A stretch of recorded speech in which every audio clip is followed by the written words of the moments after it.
Hello mga sangkay, welcome to my life. Welcome to my cooking time. Tarot. Ayan nga, magkikita niyo naman. Anong gagawin ko? Magsasabaw ako ng sapsap. And then, meron akong, dito naka-prepare na, onion, pulang onion, kamatis. Akala mo marami yan, 2 piraso lang yan. Luya, syempre itong ano ba to, tanglad. Lagyan natin ng itong okra and sa dulo itong leeks. Tapos yung pampaasim natin ay kalamansi ang gagamitin natin. So, let's go. May pinapakulo na akong tubig doon. Tara, samahan niyo ako. Ayan na nga mga sangkay. May pinapakulo na akong tubig dito. So, kumukulo na siya. Lagyan na natin yung tanglad and luya.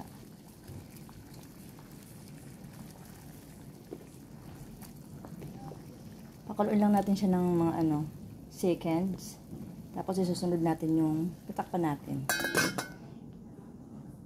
Sibuyas at kamatis.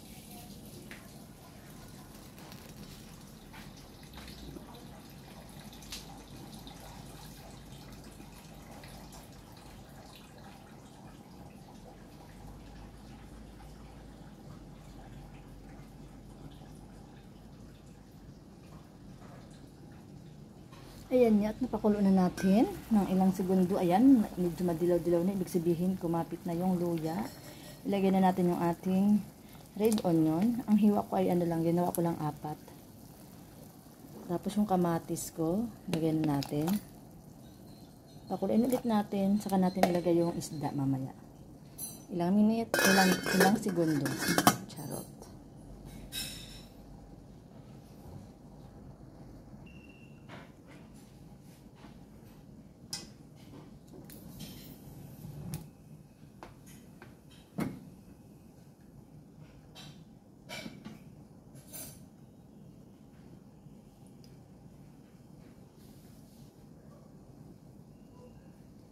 Ayan, pagkalipas nga ng mga ilang segundo, ilalagay na natin yung ating sapsap.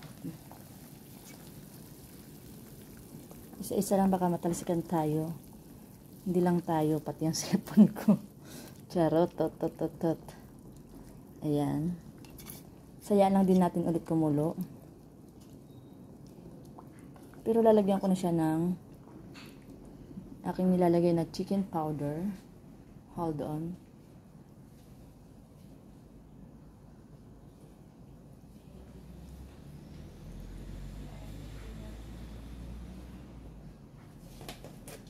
Lagyan natin ng chicken powder.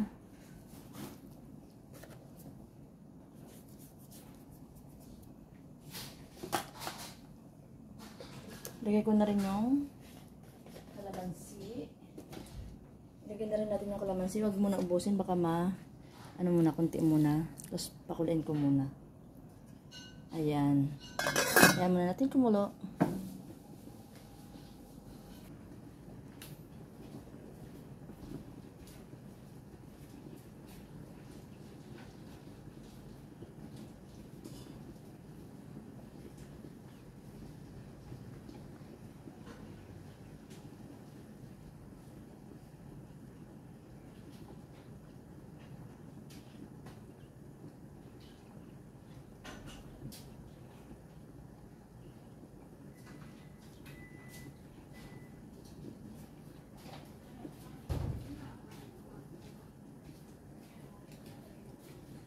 Ayan mga sangkay, tikman natin bago natin ilagay ang ating mga gulay. Ano tong nakalabas?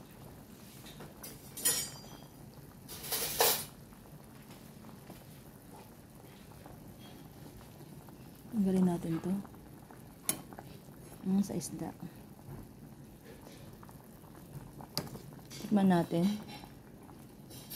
I use spoon.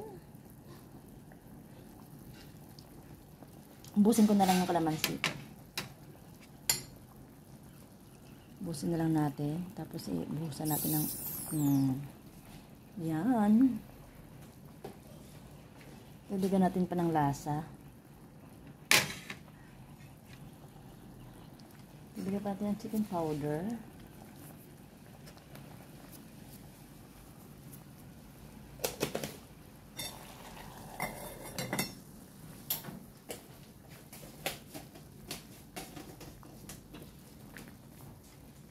Saka tignan ulit natin.